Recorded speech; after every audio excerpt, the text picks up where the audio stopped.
This is the Motorola Xoom. This is an Android tablet by Motorola. One of the first few Honeycomb Android tablets to be on sale in Singapore, and in fact Google actually used the Motorola Xoom as the device to show off the Honeycomb Android, which is Android 3.0, the version of Android designed specifically for tablets. The Motorola Xoom that I have here is the Wi-Fi model, not the 3G model. In Singapore, only the Wi-Fi model is going to be available right now. So this is the Wi-Fi 32GB model that is on sale right now in Singapore for 888 Singapore dollars. So let's take a look at the hardware itself. This is a 10.1 inch device. I mean, the display is a 10.1 inch display, and so it's a glossy display, as you can see. So it's pretty much, it's a very standard tablet design on the front. It's completely, glass to glass, edge to edge kind of glass thing with a black border. Okay, so let's take a close look at some of the details on the tablet itself. So I'm just gonna zoom in and focus. So right here you have a front-facing camera. It's a 2-megapixel front-facing camera, and on this side you have an indicator light that lights up whenever you receive a new notification, which I find is a very cool feature that alerts you when there is a new email, a new instant message or whatever, right? Okay, so at the bottom you have another indicator light. This one lights up when you plug in the charger. Okay, it lights up green to tell you when it's charging. So and as all glossy displays today, it's a fingerprint magnet. This one is no different from any other. Okay, let's take a look at the top. Right here you got a 3.5mm headphone jack, and you have this thing right here. This is actually a micro SD card slot. However, the thing is that at this point in time, right now, as a time of recording, this is we are in May 2011. There is no micro SD support, so all you get is this silly little SD card that says replace with micro SD only after Android system update. That system update has not yet arrived, so there is no support for micro SD cards as of now, which is kind of strange. Okay, and so let's move to the back. So on the back you have this kind of a two material design. On the top here is a bit of more of a rubbery type of feel, and then at the bottom it's a very smooth material. The bottom is kind of slippery, so this is actually poses a little bit of an issue because it's actually difficult to hold the tablet like this, because it's slippery, so it just keeps feeling like it's slipping off your hands. So you're gonna want to get a casing or something that's rubbery to give you that little bit of grip. It's kind of different from the other tablets that are in the market today. They don't have this. This tablet just doesn't feel as easy to hold compared to the other tablets in the market, and I've been trying to figure out why, and I believe it's because of this slippery texture at the back here. So a lot of times when you're holding the tablet, I end up kind of like using my pinky finger to hold it up like this, which is a little bit uncomfortable, especially given the weight of this particular tablet. Alright, so anyway, so that's the material at the back here. You got a nice Motorola logo. You have two speakers. It's a stereo speaker, so you got one right here as well as here, and you have a rear-facing 5-megapixel camera, as well as an LED flash at the back here. So we got dual LED flash. And what's interesting is that this is the power button. The power button is actually located at the back of the device, which is kind of cool, I guess, to some extent, when you hold the tablet like this, and then you just kind of push this and you can turn it on. When you can turn it on and off quite easily just if you're holding it like this, except that the first time you get it usually takes people some time to find the power button, because normally you'll find the power button on the rims of the device, not at the back here. So that's actually kind of funny, but there's no problem with that. It's just different. Okay, now let's take a look at the bottom. We have right here, let me just get this in focus. we have right here a bunch of ports. This is a micro USB port. This micro USB port is used solely for data transferring. You cannot use this to charge, unlike the rest of the smartphones in the market today, because, well, partly because this actually isn't a smartphone, right? Technically speaking. So it consumes a lot more power, and somehow with micro USB just they just won't let you charge because they feel that they probably feel that micro USB is just isn't good enough for that. Right at the bottom here is a proprietary connector for docks. You can connect keyboards, or you can connect it to the speaker dock and stuff like that. So these pins are not for, these are for the dock, right? And right up here, this is the charger. Okay. Now speaking of the charger, now this one is something that's a little bit. This is the charger that comes with the Motorola Xoom itself, and it's as you can see, this is a big charger, the kind of charger that you expect to find with a notebook computer, and so it's a little bit, you gotta carry this around. It's not a small one. I wish they could make a small one like what they do with the iPad, for example. It is bigger than the normal iPhone charger, but at least, it's not like this. This is actually kind of ugly, to be honest. So but yeah, that is the charger that comes with it, and yes, so that's pretty much the kind of the hardware of the. Oh yes, I left out one more thing on this side, which is the volume control. So I'm just gonna zoom that right in to show you the volume controls. The volume controls on this are these two little buttons right here, and it's kind of difficult to press, to be honest.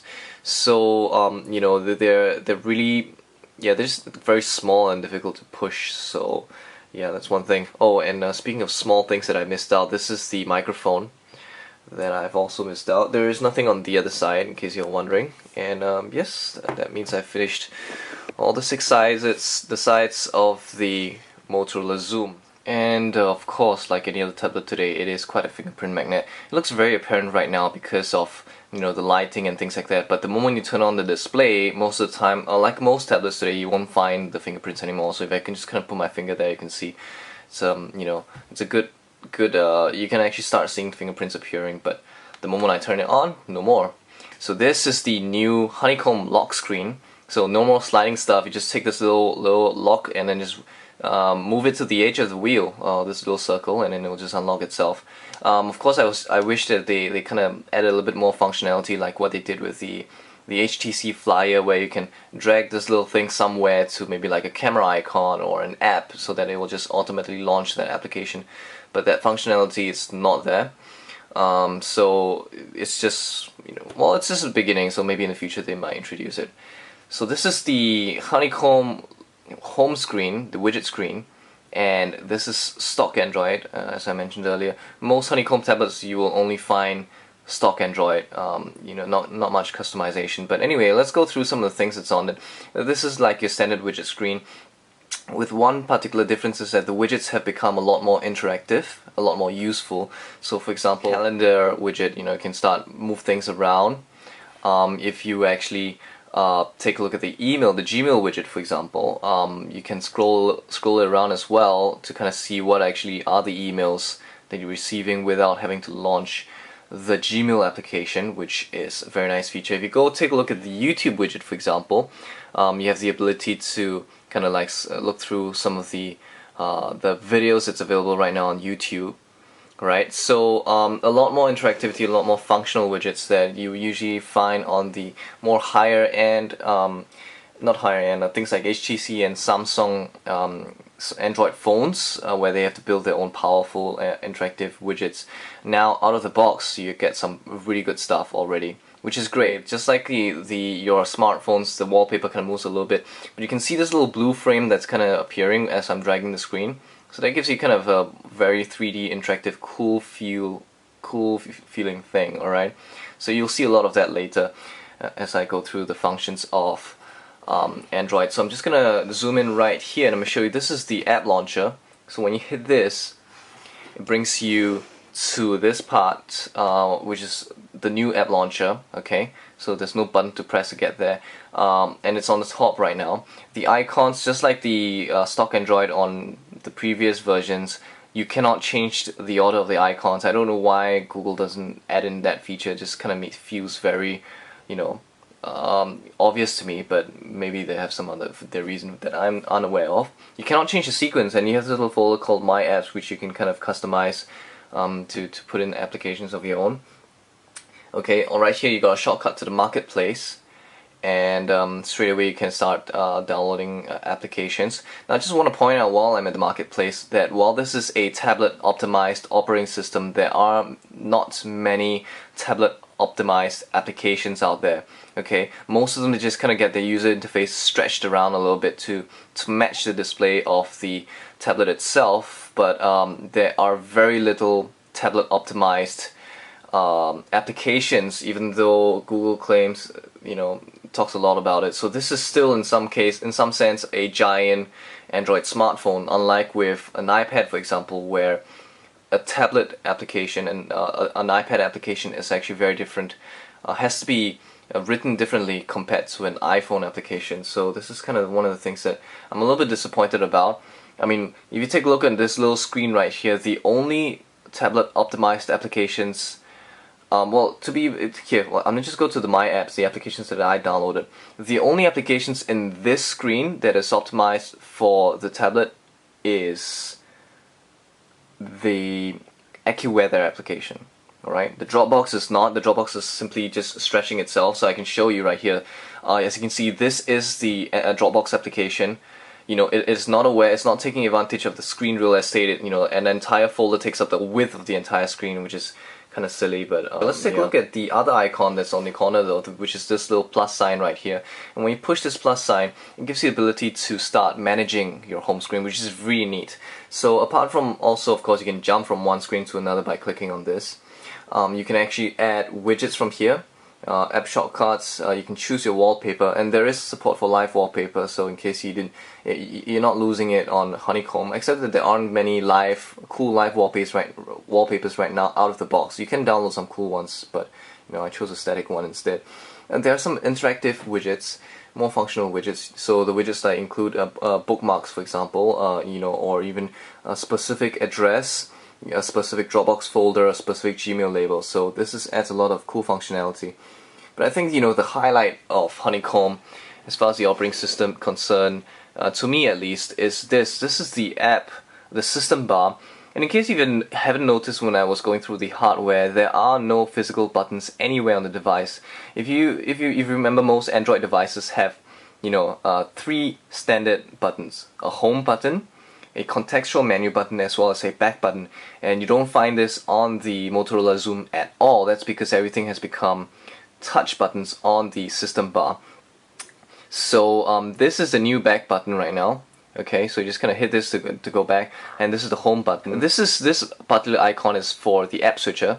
Okay, so this is the one that allows you to multitask. So it is still a multitasking operating system, and up to 5 applications will appear right here. So you can quickly switch to them.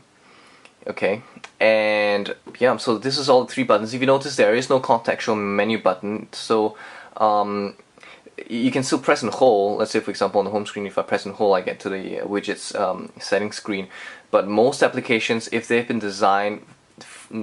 have not been designed for Honeycomb, let's say for example the Dropbox application, you will find this extra button appearing right here, and this is the button for contextual menu. Okay, and like I said, you only find this button if the application was not designed with Honeycomb in mind. So I'm gonna find a video to play, and this is an earlier version of earlier episode of Gear65, and you'll notice that you can't actually notice, but the buttons are still there. It's kind of hidden and faded away, but the screen real estate at the bottom will forever be taken up by the system bar. So because there's no physical controls. The great thing about having a touchscreen buttons, let me just pause this video, is that when I rotate the screen, I'll always have the button in the bottom left corner. So if you're used to traditional smartphone devices and tablets, you're gonna take a while to get used to it, because you always be reaching for a particular part of the device, hoping that there's a button. But the great thing is that right now it's always at the bottom left corner. It's just gonna take you a while to get used to the fact that the buttons are there. On this side you have the new clocks and status bar, so which is really neat, by the way. So you can hit this, you can see all the stuff. Notifications will appear here as well. You got a shortcut to the settings. Okay, so very quickly you can turn on airplane mode, you can switch on and off, the lock screen orientation, and notifications on and off, brightness, and again a shortcut to the rest of the settings. So notifications will appear here as well. In fact, if I hit the music player, so by the way, this is the new music player, which is drastically better looking, right? And let's say I'm just gonna hit one song to play. You notice the background changes according to the album art. So anyway, I'm gonna go to home, and you can actually hit this right here to get a shortcut to the music player controls as well. So you can see it if I hit this as well, which is a very nice feature. A lot more functional. Quickly, let's go to the web browser. Okay, now the web browser, it feels a lot like Google Chrome. You got these tabs right here like this, and so you can just kind of open a new tab. Really looks just like Google Chrome. So in some sense it is actually based on Google Chrome. So but the great thing about it is that there is Flash support, and a pretty stable Flash support. Well, to some extent at least. I still have it crash on me when I try and play fancier Flash stuff, but most things like a video, for example, this is the Tech65 website, and this is a Flash widget up here that wouldn't have been possible on most Check out what I've got in my hand.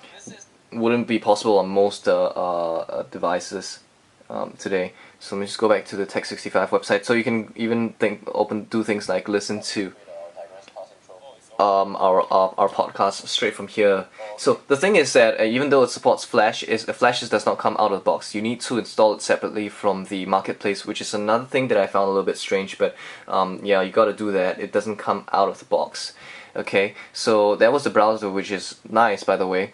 And you got photo gallery and the maps and all that, so it's pretty standard things. Okay, Google Talk supports video conferencing as well, so which is a very nice feature.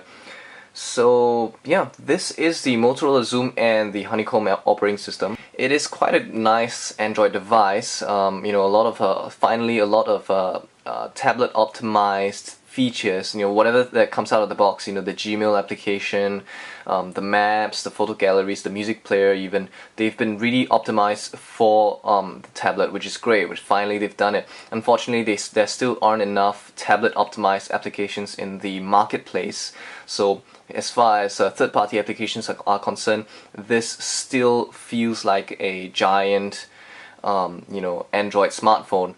Although, Honeycomb has only been out for about a month or two, so hopefully by the end of the year you'll find tons and tons of Honeycomb tablet optimized applications. And given the community that Android has, I do not find that hard to believe that it will happen. So of course there's some funny little things that are still a bit annoying, such as the lack of a micro SD card slot, functional micro SD card slot at this point in time, though it should be enabled in the future. And of course the inability for you to charge over USB.